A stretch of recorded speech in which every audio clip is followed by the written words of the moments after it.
नमस्कार, आप देख रहे हैं खबर विशेष। आपके साथ मैं हूं चंदन सिंह। आपको सीधे लिए चलते हैं लखनऊ, जहां विधानसभा में बजट पर चर्चा हो रही है। आज तो ये सुविधा किसानों को दी जा रही है, लेकिन किसानों को गुमराह किया जा रहा है। किसानों को तमाम प्रकार से गुमराह करने का कार्य हो रहा है। यहां पर चीनी मिलों की चर्चा हो रही थी। महोदय, प्रदेश के अंदर मुझे सदन को बताते हुए बहुत प्रसन्नता की अनुभूति है कि अब तक हम लोग 1,25,261 करोड़ रुपए के गन्ना मूल्य का भुगतान गन्ना किसानों को कर चुके हैं।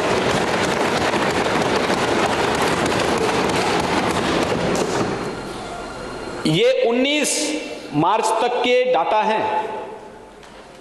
1,25,261.48 करोड़ रुपए ये प्रदेश के अंदर गन्ना किसानों का गन्ना मूल्य का भुगतान हुआ है।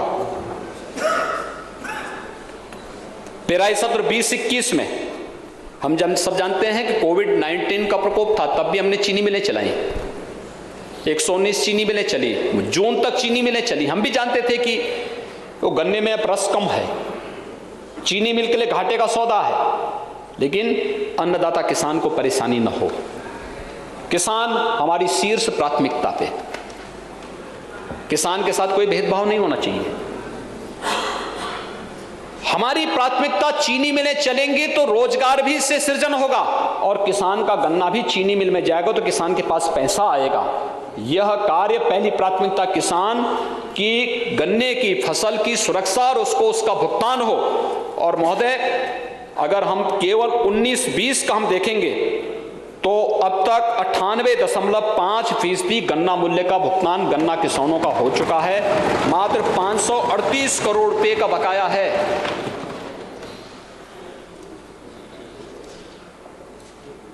अभी हम लोग जो करंट सत्र में जो गन्ना मूल्य का भुगतान हो रहा है, इसमें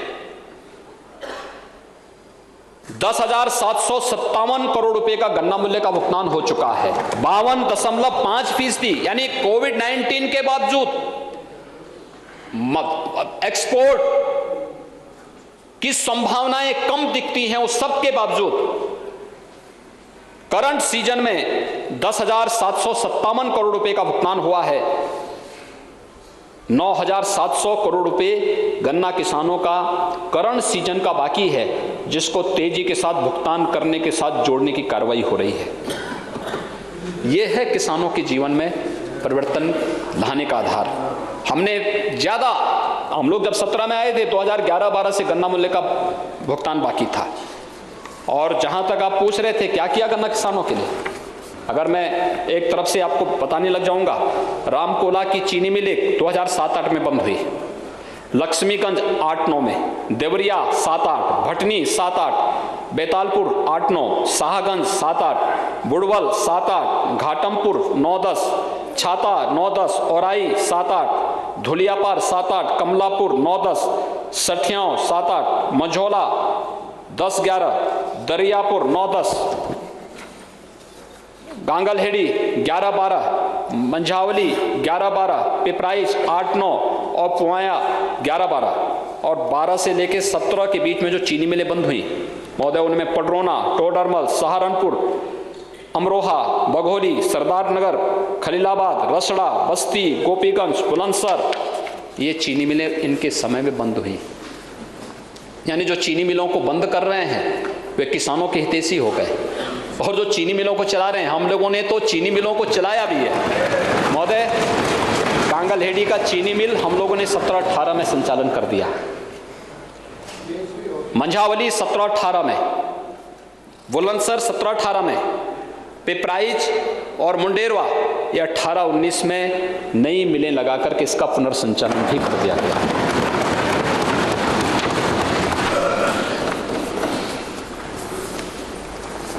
यानी हम चीनी मिलों को चला रहे हैं तो हम किसान विरोधी, और ये कोई चीनी मिलों को बेच रहा है, कोई बंद कर रहा है, वे किसान हितैषी हो गए। ये कहाँ का अर्थशास्त्र है, और ये कहाँ का जो है, ये कहाँ के हितैषी हो गए। यानी हमें देख के मुझे मुझे आश्चर्य होता है।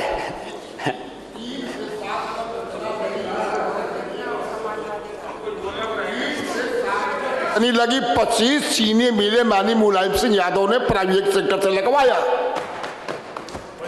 इस कहेंगे ही नहीं आप, ठीक है, जबकि आप उनसे प्रेम भी रखते हैं, जाते भी जन्मदिन पे उनके। देखिए एक बात बताऊं मैं, उस दौरान जो चीनी मिलें लगी उन्हीं पे ही गन्ना मूल्य का भुगतान ज्यादा बकाया है। एक सच्चाई ये भी सुन लीजिए। फिर वही मैं कह रहा हूं, सारी लड़ाई तो बकाये को लेकर के है। यादव ने अपने सरकार में लगाई, अखिलेश यादव ने 2 लगाई, तो उसको भी कह दीजिए, कभी कभी बड़ाई भी करना चाहिए किसी। देखिए चीनी मिलें क्यों बंद हुई, मैं यही पूछना चाहता हूं। हमारे समय में तो कोई चीनी मिल बंद नहीं हुई। मैं निगम की भी हैं चीनी मिलें से, हाँ उसके लिए तो वही तो पूछिए ना उनसे, क्या नाम है, लाल वर्मा जी से पूछिए इसी के लिए। तो निगम आपके राज्य में बंद हुई जब आपकी वहां सरकार थी, हमारे जब आपकी जब वहां सरकार थी तो निगम की 21 चीनी मिलें बंद हो गई थी। वो चलने दीजिए, चलेगा आगे।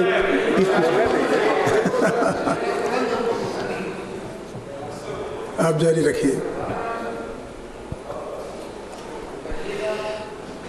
देखिए विकास का जब एजेंडा होता है तो व्यक्ति विकास पे बोलता है, विकास के अनुरूप कार्य भी करता है, लेकिन जब विकास का कोई एजेंडा ही नहीं होता है तो फिर व्यक्ति के मन में जो आता है वो अपने अनुसार उसको वांचता रहता है, लेकिन तथ्य जब सामने आते हैं तो उनके पास कोई जवाब नहीं होता है।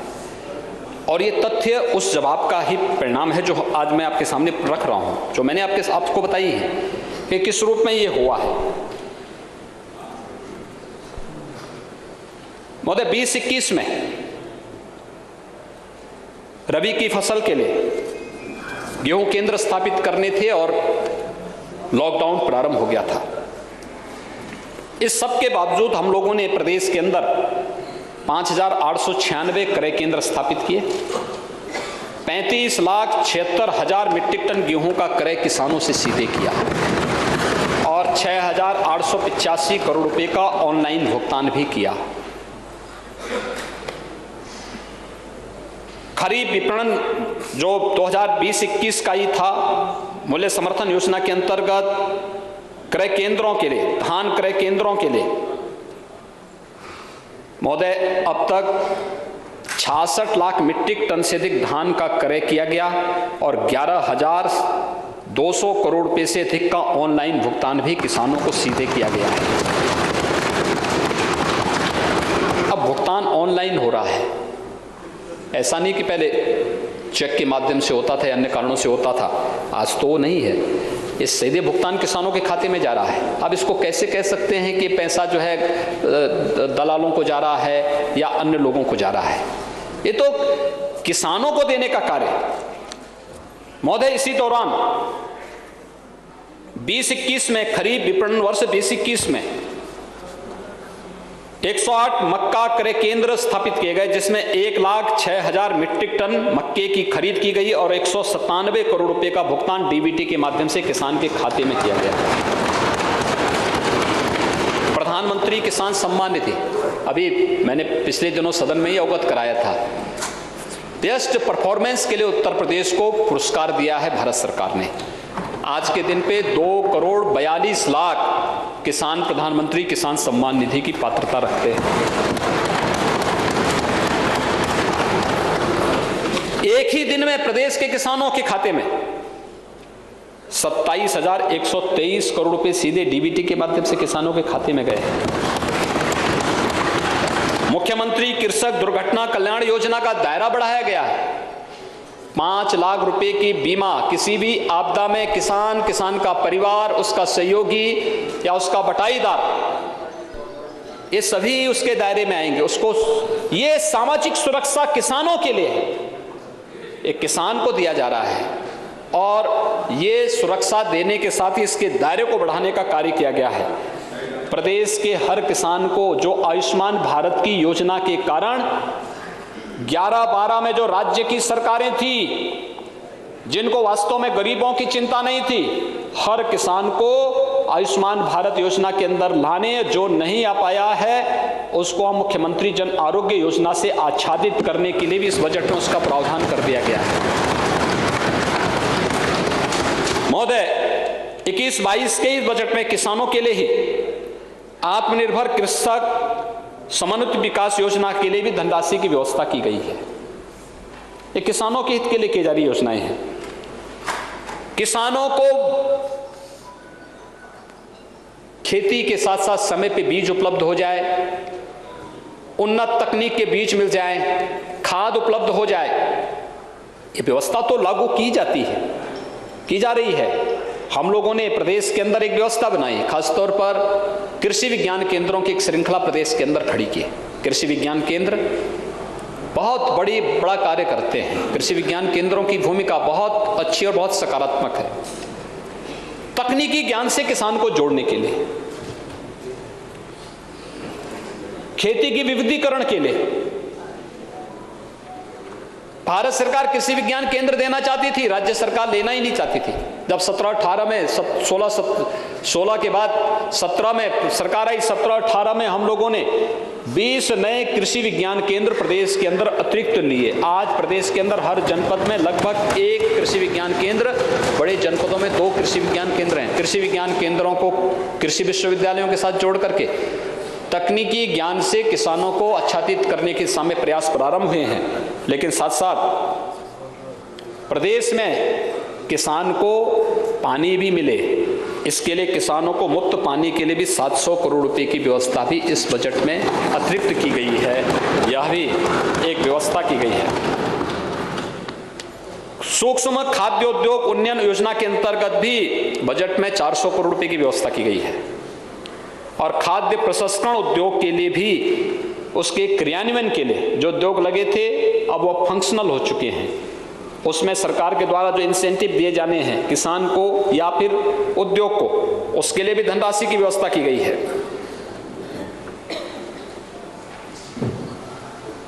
केमिकल और फर्टिलाइजर के भंडारण के लिए, स्टोरेज के लिए बजट की व्यवस्था का प्रावधान किया गया है। किसानों को नाबार्ड से रियायती दर पर ऋण उपलब्ध कराने के लिए भी ब्याज अनुदान योजना के अंतर्गत 400 करोड़ रुपए की योजना का प्रावधान किया गया है और एकीकृत सहकारी विकास के माध्यम से भी सहकारी समितियों के समन्वित विकास हेतु संचालित जो योजना है उसके लिए भी बजट में व्यवस्था की प्रावधान किए गए हैं। ये सब किसानों के लिए किए जा रहे हैं। ये किसान की लागत को कम करने और उसकी आमदनी को कई गुना बढ़ाने का शासन की योजना का हिस्सा है और इसको समझने की आवश्यकता है। लेकिन उसको समझने की बजाय हम उसको नकारात्मक दृष्टि से लेने का प्रयास कर रहे हैं। महोदय, मैं प्रधानमंत्री आवास योजना ग्रामीण विकास की तरफ देख रहा था। प्रधानमंत्री आवास योजना ग्रामीण और शहरी को मिलाकर के 40 लाख गरीबों को 4 वर्ष के दौरान आवास उपलब्ध कराने का कार्य हुआ और साथ साथ मुख्यमंत्री आवास योजना में भी बहुत सारे ऐसे लोग थे, यानी लगता है इनके एजेंडे में बहुत सारे लोग नहीं थे। मुसहर जाति, कुशीनगर, महाराजगंज और काशी के आसपास के क्षेत्रों में प्रदेश के बहुत, काशी कमिश्नरी जो है, गोरखपुर कमिश्नरी, काशी कमिश्नरी, इसमें काफ़ी बड़ी मात्रा में है और मुझे लगता है बहुत हैंड टू माउथ है। प्रदेश सरकार ने निर्णय किया पहले चरण में कि जहां पे जो मुसहर जाति का व्यक्ति है, जहां पे रह रहा है, उस जमीन का पट्टा उसको कर दिया जाए। एक गरीब को जीने का अधिकार मिलना चाहिए और अगर वह आरक्षित श्रेणी की भूमि है तो उस आरक्षित श्रेणी की भूमि से उसको व्यवस्थित पुनर्वास करने के लिए कोई सुरक्षित भूमि उसको उपलब्ध कराने का कार्य किया जाए। ये कार्य युद्ध स्तर पर हम लगभग आच्छादन की तरफ बढ़ चुके हैं। मुसहर जाति, बनटांगिया, तो इसके अंदर 1910 और 20 के बीच में बनटांगिया गांव बसाए गए थे। महाराजगंज, गोरखपुर, कुशीनगर, सिद्धार्थनगर, बलरामपुर, गोंडा, बहराइच, श्रावस्ती, लखीमपुर, पीलीभीत, ऐसे तमाम जिले थे। 1947 से लेकर के 1952 में देश ने पहला आम चुनाव किया, 1950 में अपना संविधान अंगीकार किया, उनको मतदाता सूची में भी नाम उनका नहीं चढ़ाया गया। उनके लिए न बिजली, न पानी, न सड़क, न स्कूल, न स्वास्थ्य की सुविधा, न राशन कार्ड की व्यवस्था, न उन्हें पेंशन की सुविधा, कोई सुविधा नहीं मिलती थी। वे सब गरीब थे, सुविधाओं से वंचित थे। हम लोगों ने संसद में उसकी लड़ाई लड़ी थी। 2007-8 में भारत सरकार ने कानून भी बना लिया था, लेकिन इंप्लीमेंट तो राज्य को करना था। और महोदय, मुझे बताते हुए प्रसन्नता है, 17-18 में बनटांगिया गांवों के विकास के लिए हमने योजना बनाई कि उन्होंने राजस्व गांव का दर्जा देना प्रारंभ किया। और आज आप जाइए, जहां पे एक भी पक्का मकान नहीं था, जहां बिजली नहीं थी, पानी नहीं थी, आज ये सारी सुविधाएं वहां पर मिलती हुई दिखाई दे रही है। आज उनके पक्के मकान बन रहे हैं। आज उनके चेहरे की चमक को देखिए ना। आज जो व्यापक परिवर्तन हुआ है, उस तबके को टच करने का प्रयास हुआ है जो अब तक वंचित था। वे भी दलित ही थे, अति पिछड़ी जाति के थे। आखिर वे आपके एजेंडे के हिस्से क्यों नहीं बन पाए? क्यों नहीं बनटांगियों के लिए काम हुआ? वे प्रदेश के नागरिक थे, वनों के संरक्षण के लिए उन्हें बसाया गया था, नहीं हुआ। थारू, आज भी उनकी कनेक्टिविटी वही स्थिति है। बलरामपुर, श्रावस्ती, बहराइच, लखीमपुर खीरी, पीलीभीत, इन जनपदों में, महाराजगंज जिले के कुछ गांव हैं, हमने वहां पे उनको सुविधाएं देना प्रारंभ किया। मुख्यमंत्री आवास योजना, यानी जब SECC का सर्वे हुआ था उस समय इन लोगों को छोड़ दिया गया था। और जब ये आच्छादन पूरा हो रहा है, इस बार हम लोगों ने बुंदेलखंड की 1-2 जातियां जो हमेशा से वंचित रही हैं, क्योंकि उसकी कोई वॉइस नहीं थी, इसलिए उन्हें वंचित किया गया था, हम लोग उसको जोड़ रहे हैं। हमने इसमें कोल जाति को भी लिया है। कोल और अन्य जितनी जातियां होंगी, कुष्ठ रोगी हैं, कोल जाति से जुड़े हुए लोग हैं, बुंदेलखंड की उन जातियों को भी हम लोगों ने अब इस योजना से आच्छादित करने का निर्णय लिया है कि मुख्यमंत्री आवास योजना इन लोगों को आवास उपलब्ध कराएगी। शर्त और नियम वही हैं। शर्त तो प्रदेश सरकार ने तय किए हैं, लेकिन नियम, जिन लोगों के पास आवास नहीं है, जो उस PM आवास योजना के अंतर्गत वंचित रह गए, उनको हम आवास की सुविधा उपलब्ध कराएंगे। ये आवास की सुविधा उन्हें उपलब्ध कराया जा रहा है। मुझे प्रसन्नता है, 19-20 में 17-18 में 16,700 लाभार्थियों को, 19-20 में 34,040 लाभार्थियों को, और 20-21 में 30,250 लाभार्थियों को इस योजना से लाभान्वित किया गया। और 21-22 के बजट में भी 369 करोड़ रुपए की व्यवस्था मुख्यमंत्री आवास योजना में इन गरीबों को आवास उपलब्ध कराने के लिए किया गया है। गांवों की कनेक्टिविटी को बेहतर करने के लिए प्रधानमंत्री आवास योजना 8,847 किलोमीटर कार्य को हम लोगों ने एक नई योजना के तहत लिया है, और इसमें भी 21-22 के लिए 5,000 करोड़ रुपए का विशेष प्रावधान इसके लिए कर दिया गया है। महोदय, गांवों की स्थिति, गांव हमारे मिनी सचिवालय हैं, गांव हमारे विकास के आधार स्तंभ हैं। गांवों के विकास के बगैर हम प्रदेश की और देश के विकास की कल्पना ही नहीं कर सकते। उत्तर प्रदेश के अंदर 2017 में हमारी सरकार आने के बाद हम लोगों ने कुछ जो गांव बड़े कस्बों में तब्दील हो गए थे, उन्हें हमने नगर निकाय के रूप में बदलने का काम भी किया। लेकिन आज भी 80% आबादी उत्तर प्रदेश की गांवों में निवास करती है, और हमारी अर्थव्यवस्था का सबसे बड़ा आधार, अगर हमारे पास अच्छी खेती नहीं होती, जल संसाधन नहीं होते, कोरोना में हमारी अर्थव्यवस्था लुढ़क गई होती। हमारा आधार बना था खेती किसानी, गांव, हमारा युवा, उस दौरान भी उसने अपनी खेती को संभाला। उसकी नौकरी कटी, वो गांव में आकर के खेती में जुट गया, अपना पसीना बहाया, और आज उसका परिणाम है। उत्तर प्रदेश मजबूती से इस लड़ाई को लड़ रहा है, मजबूती से लड़ रहा है। हम लोगों ने कहीं भी इस प्रकार की कोई स्थिति नहीं आने दी जहां पर किसी को कहने का कोई आवश्यकता पड़ती हो और कोई ये कहे कि उत्तर प्रदेश लाचार हो चुका है, हताश हो चुका। नहीं, हम लोगों ने तो कभी इस चीज को नहीं माना।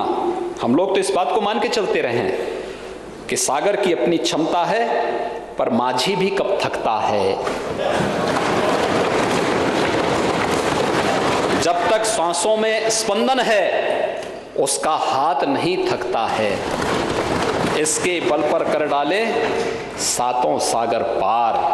और महोदय, यही उत्तर प्रदेश के विकास का है आधार, यही है हमारा आधार। एक एक तबके के लिए व्यवस्था, हर एक स्तर पर। ग्रामीण क्षेत्र में कुछ जगह ग्राम पंचायतों में जहां पंचायत भवन नहीं, हम ग्राम सचिवालय, ग्राम पंचायत भवन को ग्राम सचिवालय के साथ साथ गांव के सार्वजनिक कार्यक्रमों की व्यवस्था के लिए भी हम लोग एक बड़े व्यापक कार्य योजना के साथ कार्य प्रारंभ हुआ है।